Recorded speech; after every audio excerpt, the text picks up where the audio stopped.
5 years into construction, I'm open about this. I'm like, I don't think people can make money as a GC. So like, and I didn't know how to price things. I didn't know what I was making. I didn't know what the hell I was doing. I'll just be honest. But you figured out and you learn it now. I'm a lot more savvy with business and understanding financials, and my strategy is totally different, but it's taken a long time to get there. And I think most builders, whether they don't have the total revenue or whatever, don't have that opportunity where they can look at these different pockets, and make their business succeed. But I guess my only pushback, Tyler and Shane, and this is real life to what I deal with. So like if you take, at some point, whether cost plus or fixed price, I'm still going to have someone quote a square foot price, right? And they're cost plus. And so I'm going against people that are going to be quoting way less for a lot of different reasons, sub-tier trade partners, maybe unlicensed, whatever. And so that cost plus does get distorted. And then to build on that, I think even if, again, some strategies here, I think, as we talk about this at the summit too, like there's a way to do your cost plus, and then you have supervision and other things like elbow space in a line. And so if you're itemizing that, like it's going to lose jobs. Like the funny thing is I've won jobs where the client's like, Brad, what's your cost plus? And I'm all, it's X. And my competitor's Y, but my competitor who's charging Y, more cost plus, is not charging supervision or some of these other lines. So my fee may be more than them, but I'm strictly hired because all the client's thinking is the cost plus, not, the supervision aspect. And so I think that part is challenging because, yes, I think the client's protected, but it's still, depending on qualification, experience, and all these things, still separates us based on costs to run our business. Yeah, I'm resisting the urge to share my screen and show you what my business's LedgerWise dashboard looks like. That'd be probably a dumb marketing decision because ultimately I want to be able to drive everyone to our demos and webinars coming up soon. But I want to maybe like dispel or make sure that there isn't some sort of confusion or misunderstanding here, because I still price projects exactly the same way you would if you were a cost plus builder and you're running all the funds through your business. We still go through the same pre-construction process that most other good builders do. In our business, we get hired on in a pre-construction services agreement so that we can kind of work collaboratively with our project owners to build these budgets together. We're still sending the plans to every single trade partner supplier. We are still trying to say to our project owners, this is as good faith of an estimate as we can come up with based on all of the data we have, all the decisions we have for what your house is going to cost. Here's sort of our fee for the management and supervision we provide, and it looks identical to any other project on the front end. The only difference that happens in our model is we say when it comes time to actually pay for this, you're going to have a deposit account instead of it running through my business. And I think a lot of builders, when I explain this model to people of like having these independent project accounts, there's this perception that like I, as the builder, don't have visibility on those funds, or that like I don't have the ability to like control the cost of a project. Like, yep, it's just whatever the bills are, that's what the homeowner's going to pay. Like we still have an extreme level of fiduciary like care and ownership of that budget to be able to deliver value. And these accounts aren't there. What's interesting is that they're not wholly owned by the project owner. They're jointly controlled accounts. Like I do have access to them. I do see them. What LedgerWise does is it brings it together under one, dashboard, so I can see all of them all at once. I still have control of all of that. I just don't have to have the custody. And so I've found that in my own day-to-day experience, it really is something that I lean into my sales rhetoric. It doesn't disqualify us from projects at all. It's honestly quite the opposite. This is something that I speak to in my sales rhetoric that differentiates us in terms of the service we offer. I say this is the financial architecture upon which we built our business. This is how your funds are going to be handled, managed, and dispersed. And this is a cost of the work. This is a cost of that project budget. And our homeowners sign up for it gladly because the value that it delivers to them is very, very marginal given the level of investment that they're making. So I don't know if that, answers your thought quite appropriately, Brad, but it hasn't been disqualifying to us at all because we still run our like, we still have to compete for these projects and put ourselves first. And so what happens when you miss something in your pre-construction, or it was like an egregious omission on your behalf, or you just didn't feel that you captured the amount of time that you budgeted? with your model, because like I look at cost plus as people thinking it's an open checkbook, and it's not, right? Like if you didn't capture the cost of what it was supposed to take, like you shouldn't be going to your client being like, well, it's cost plus, you know, it's twice the amount of time. You either the expectations weren't met or you didn't capture what that cost should be. Like in your case, it's not as though you just have an open checkbook and you're like, well, this is what you want. Like it's just going to be more money, right? Hold on, because I think there's two important things that you just said to that. I mean, technically by contractual language, yes, it is like it is an open checkbook in the sense of like, hey, if I missed it, you're paying it like it's cost plus. You only pay for what goes in the house. But sure, the human aspect of it, like correct. as a good business person, like right. sure, like yes, you wouldn't, like you should not be doing that. Correct, right? But- like if you but- told somebody it's $500,000 to build a house and And you were like, whoops, it's $1 million. Yeah, it's like, $1 million, No, like- I'm with you. I'm just saying contractually, like language wise, like no, they would charge $1 million. Shane's model is no different than any of our models. Like all it is like the money just ends up in the account. Like at least the way I'm hearing this is like, dude, nothing changes. Like we bid work the same. It's still cost plus. If I miss something, I bill for it. Like I'm still a good human. But all that. Let's go to the deposit account from a technicality standpoint. When does money go in there? And how much? Like, all right, hey, Shane, I want you to build my house. It's $5 million. Yeah. What do you need? Do we put we a 10% usually- deposit in this escrow account? This is a great question. The way that we use it. Sorry, and the way hold that on. Sorry, Tyler. do you know what I really wish right now, that we had that dude that you sent me the Instagram video of? He's like, now let's go through this one more time. Just to, Have you seen him, Brad, the car dealership guy? That's what I feel like. Let's go through this one more time. That's what I feel like we need right now. A 1990 Crown Vic. You want $9,000 for it. I gotta send it. Dude, it's gold. And now he goes to Subway and like we'll order a sandwich that way. He's like, let me go through this again. I got bologna. I got That's what cheese. we need right now. Hold on, sorry. Before you answer me, Shane, like I cut Tyler off. Did he like? Did he? No, No, you're Tyler- good. That was my Tyler- point. That it's just yeah. not that much different. Yeah, okay. Like, It's no different. It's not different. And we have these oopsies. I'll be the first to admit it because, like, again, it's extremely difficult to price everything to extreme precision on the front end. So, like, let's say, for example, I set, an exterior stone masonry labor line item at $75,000, and I wasn't able to like quantify it that accurately because there wasn't a stone selection or the designs were still coming forth by the time that we stepped off on construction, and it turns out to be $90,000, right? $15K bust. Like ultimately at the end of the day, the conversation that I will have with a client in that instance, and don't get me wrong, like those are the conversations we try to minimize to an extremely high degree by having a very, thorough pre-construction process. But in the worst of circumstances, I say, look, hey, this is like an error or a bust on my part. I didn't budget appropriately for it. You didn't change the scope. Like it wasn't due to a result of the decisions that you made.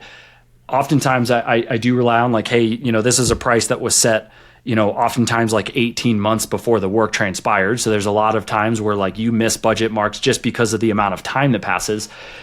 But ultimately, it's like, hey, this is the cost that is going into your property. And at most, what I'll sometimes do is just concede the construction management fee on top of it. It's like, hey, whatever that upward delta is, that $15K budget miss, like I don't need to put my construction management fee on top of that. Like it's just going at pure cost. But ultimately, like this isn't being paid for and it's not going into my house. It's not going into another client's house. Like this is going into like your project, Yeah. And so that still exists. And like, that's but again, like on the contrary, like you go back to like the fixed costs, it's like, yeah, you could avoid all of those conversations by being fixed costs, but in order to absorb all that risk, it's like the margin. Totally. It's like, hey, if it was a cost plus build at 3 million, but a client wanted me to quote it at, a fixed cost, it's like, well, I got to add in like another 500K to just absorb that. And like, then you sort of like eat all those oopsies and you don't even have to bring it up to the client. But I would say that the structure of the deposit account makes no difference in terms of that sort of dynamic. But now to kind of answer your question, Nick, this is the way that I use it is we'll basically ink a construction agreement. We're ready to go ahead and proceed into construction.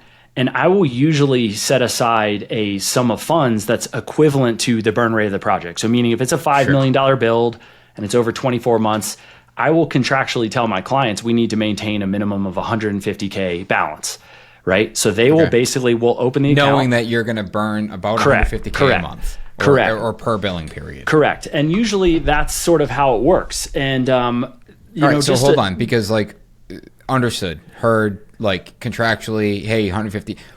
How do they know what's in the account? Are they like for example, when I go to Starbucks, Yep. Scan my thing, it's like, fuck, I don't have any money in there. I got to reload the card real quick, and then I can pay. Like, so is it that, or is it, hey, your account's getting low, you need to replenish? Yeah, so in LedgerWise, our project owners have their own dashboard where they log in, they see their project. I'm gonna push back there, because most clients don't want another app, and they don't check, like they're not checking it. Like, I can tell you, like my client, like most of my clients that I'm working for right now, like would not be logging in. They would click off the approval, and then unless there's a notification or something that's prompting them to like replenish and there is. Okay. So yeah, basically, that's what I'm asking. Let's say there's a 150K payment request that comes through, and the status of the account has 100K available. They'll be notified, hey, the account balance is deficient. They can connect one of their bank accounts via Plaid. If they want to just ACH funds into it, they can wire funds into it. But they're notified of the account balance, the available balance, et cetera, at the time of payment request. If they're not checking their dashboard on a routine basis. So, got it. So if the burn rate's 150 a month and they got 100K in the account, they won't get notified until the billing period. Like, you can't set, like, I have a text that comes through, like when one of my account gets below a certain threshold, I get a text saying, hey, your account's below this number. Yeah, so what we're beginning to build, or what we will soon build, is sort of, this is where like AI can really assist, is like if you start to tee up invoices for a payment request, as soon as the software detects that, hey, this payment request is trending towards exceeding this, it starts to send out that warning flag. Got it. Hey, this is what Shane is going to deploy on your project by the end of the month. Your account balance is here. Like, it's sort of preempting them that, like, hey, in order to keep this project moving and be sufficient with capital, you need to take a look at your available balance, because we're about to exceed that. Okay, so that balance is replenished. You send them a bill, a draw request for 150 grand. Money's in the account. The action is that they get an email saying, hey, Shane is requesting $150,000. Do you approve or decline? Correct. And they see. What happens if they say, how long do they have? You can set the parameters, like you can set the review window. Like, in reality, our project owners like just approve instantly. And I'm sure mainly you guys because have that money's gone, right? Like, if they had to take it out of their bank account, like this is the part I think is the benefit, like at least from selling stock, investments. Yeah, it's whatever. like, hey, I got to transfer some funds. I have a wiring limit. It's like the money exists. Like, correct. Again, I'm just gonna keep using Starbucks. Like, correct. If I had to pull out $9 out of my pocket to buy my coffee, it hurts a little bit more than the app just having $100 on the app. Correct. It's like $100. Man, that's a lot of money to put on a gift card. Well, it's there. I just spend it now.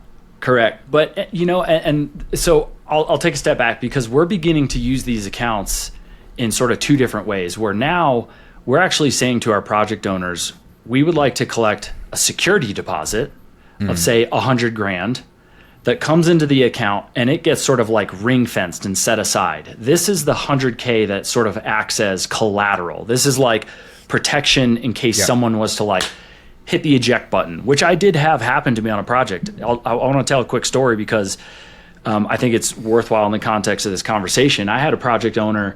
We were under pre-construction services agreement for over a year, consulted with them all the way through, architectural design and engineering, demoed the house, graded the lot, big $6 million build with a basement.